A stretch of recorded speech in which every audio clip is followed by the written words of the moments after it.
చాలా గణనీయంగా గౌరవప్రదంగా మా పార్టీకి కూడా ఓట్లు వచ్చినాయి. మరి మాకు ఓటేసిన జూబ్లీహిల్స్ ప్రజలందరికీ కూడా పేరు పేరున వారికి కూడా కృతజ్ఞతలు.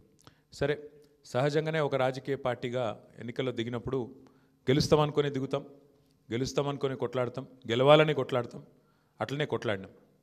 గత 2 ఏళ్లుగా బీఆర్ఎస్ పార్టీ ప్రధాన ప్రతిపక్ష పార్టీగా తన పాత్రను అద్భుతంగా పోషించింది. ప్రజా సమస్యలను మరి కేంద్రంగా చేసుకొని ప్రజల వాదనను, ప్రజల వేదనను ఇవాళ ప్రభుత్వం ముందు పెట్టడంలో, అది శాసనసభలో అయితేనేమి, ప్రజాక్షేత్రంలో అయితేనేమి, సోషల్ మీడియాలో అయితేనేమి చాలా బలంగా బీఆర్ఎస్ పనిచేస్తున్నది. మా పని ఇట్లాగే భవిష్యత్తులో కూడా కొనసాగుతూనే ఉంటుంది. ఎందుకంటే ఈ ఉప ఎన్నికల్లో కూడా మేము నిజాయితీగా కొట్లాడినాం.